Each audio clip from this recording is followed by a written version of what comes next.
Dear Kuwar Shekhar Vijendraji, who is known to all of us for last 25 years his involvement with higher education, and his university is one of the prominent university of northern India, and I have found him almost in all big important conferences in higher education.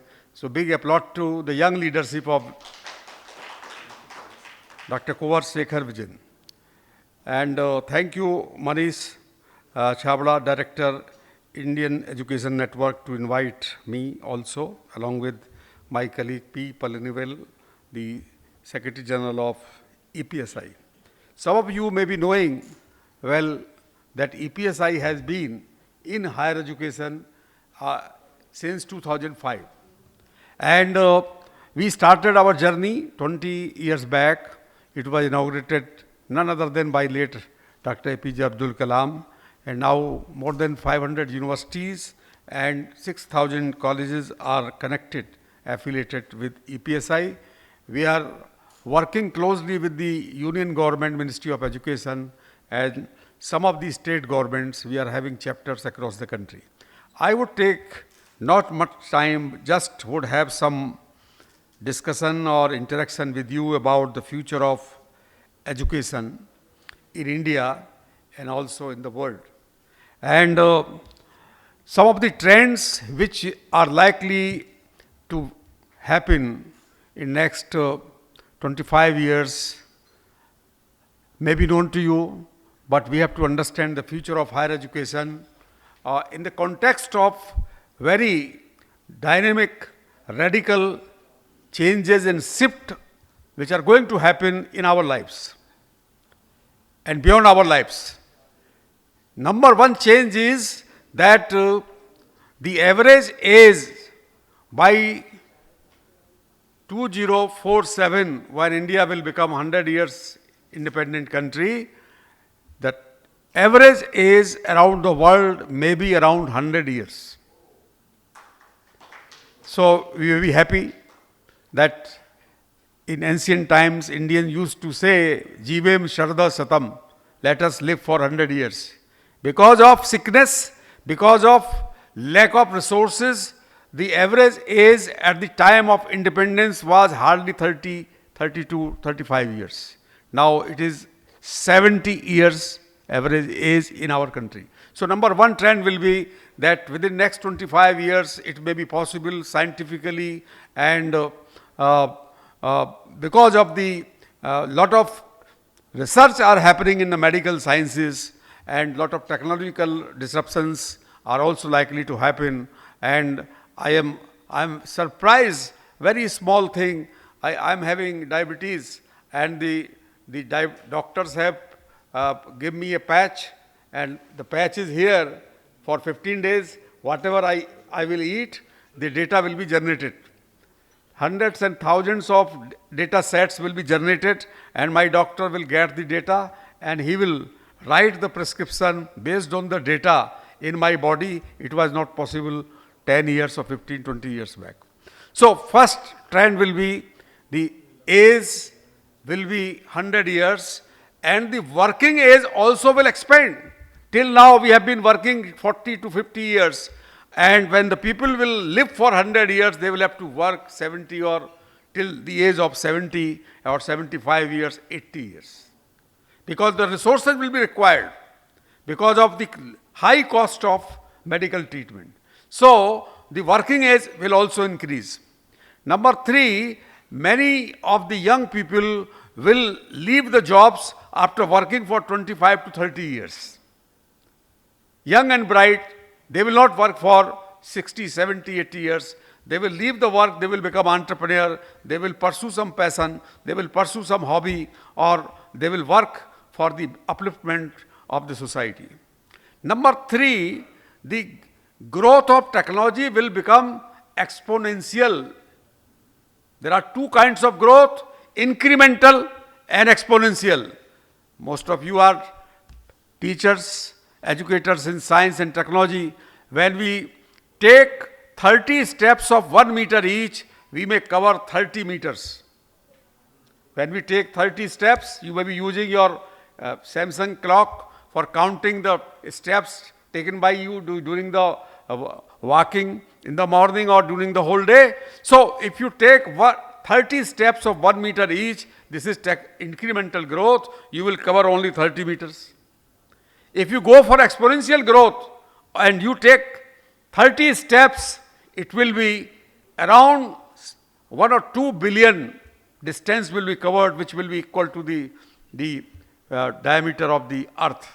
So what is happening? That because of the disruptive technology, artificial intelligence, augmented reality, virtual reality, 3D printing, quantum computing, so many disruptive technologies which are based on the Moore's law. Professor Moore in 1965 predicted that the growth of chip, microchip, tiny chip, the computing power will increase by 100%. In 18 months it will be doubled and the cost will be halved. So the rule of exponential growth, which has been predicted by scientists, it is based on Moore's law. And one example is this mobile phone. There is a chip inside. And whatever facilities you are having in your smartphone, 30 years back,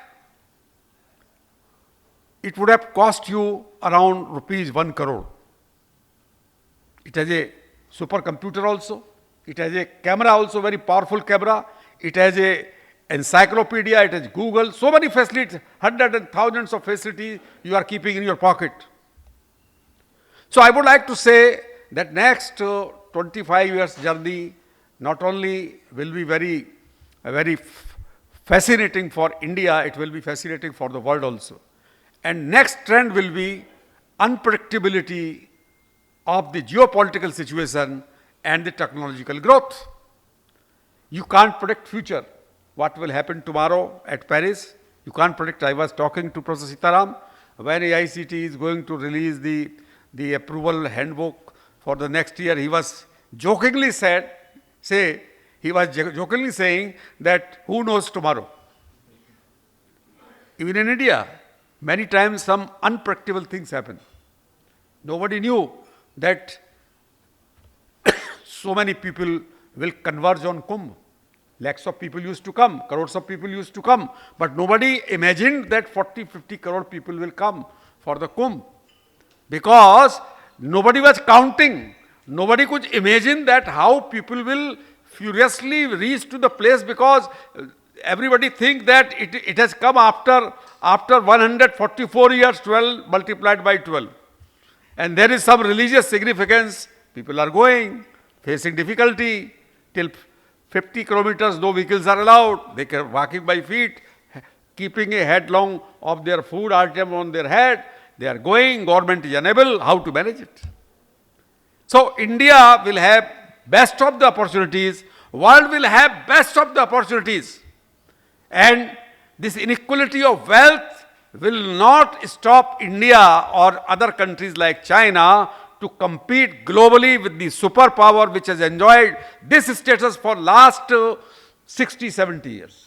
US has been superpower after the Second World War. But can we tell that US is the only superpower? No. And future also, any small country or mid-sized country, and people have predicted 10 years back that 21st century will belong to Asia. 21st century will belong to Asia, because Asia has Japan, Asia has China, Asia has India. Asia has Taiwan. Taiwan is a very small country, I think maybe identical size of NCR Delhi. But in technology, they are world leaders. In chips, designing, they are number one in the world. So any country having a good leadership, good governance, higher education, technology education, willpower, they can do anything. China has done it several times. India has done it several times. When India became independent, then US used to say that India should go for only agricultural development. The direction of India's growth should be agriculture. And the government of India, led by Pandit Nehru, was thinking about setting up a steel factory so that, and also big dams and power stations, so that industrialization can happen in India. These were the three conditions required. You need power for industry, you need water for everything, and you need steel for manufacturing machines. America refused to set up steel plants in India. Then India went to USSR, and USSR set up a Bhilai steel plant. Tata has set up their steel plant. It was set up before independence, during the 19th century. So I would like to say that the leaders of higher education, here I can find that Chancellor, Vice Chancellors, HODs are sitting. I would like to say that next 10 years at least you will be working, because you may be off in the age group of 50s and 60s, but next 10-15 years you will continue to work, because there is a huge requirement of academic leaders. India has shortage of competent, able academic leaders, because leadership is not, it cannot be learned by books. Leadership is not learnt only by imitating others. Leadership requires consistent efforts. Leadership requires support from the society, family, and the organization. So universities are there, but there is dearth of good leaders like Vice Chancellor, HODs, deans, directors, principals. So Indian higher education biggest problem, as has been said by Dr. Sitaram, that we have dearth of good teachers. The way education is expanding, in that proportion, teachers are not being groomed. Academic leaders are not being groomed. And we have a tendency of a crowd behavior. If my neighbor is going to Kumbh, then I will also surely go. If my neighbor has purchased a big car by spending 20 lakhs, I will also buy it. Similarly, we also copy in different activities, and there is a crowd behavior also. We are not rational in our thinking. Every parent in India wants that the children, his son or daughter, should be engineer or doctor. They do not know other hundreds of professions which are booming in India and all over the world. What is happening? There are 15,000 students resort to suicide every year. I have written an article published the day before yesterday in Hindustan newspaper. They have asked me to write, and I have found this data that earlier, 20 years back, this number was 6,000-7,000 per year, but now 15,000 students studying in universities and colleges, particularly IITs and engineering colleges. Why IIT students? They are the most brilliant students. They resort to suicide. Day before yesterday, one PhD student of IIT Kanpur, living at Noida, he was from Noida, and he resorted to suicide. Why it is happening? Because we are giving opportunities. There are opportunities, but there are problems. There are IITs, but there is frustration. There are IIMs, but there are frustration among the students. Because of our social reality, many students from downtrodden and poor communities, they are getting admissions in IITs, IIMs, but there is conflict in campuses of universities between students from different castes and different genders. So parents' pressure is a big problem.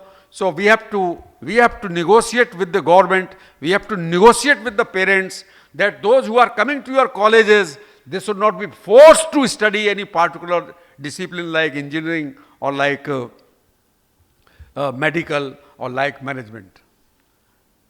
So I would like to conclude by saying that next 20-25 years will be very exciting, but there will be lot of challenges, because nobody knows who is going to do what.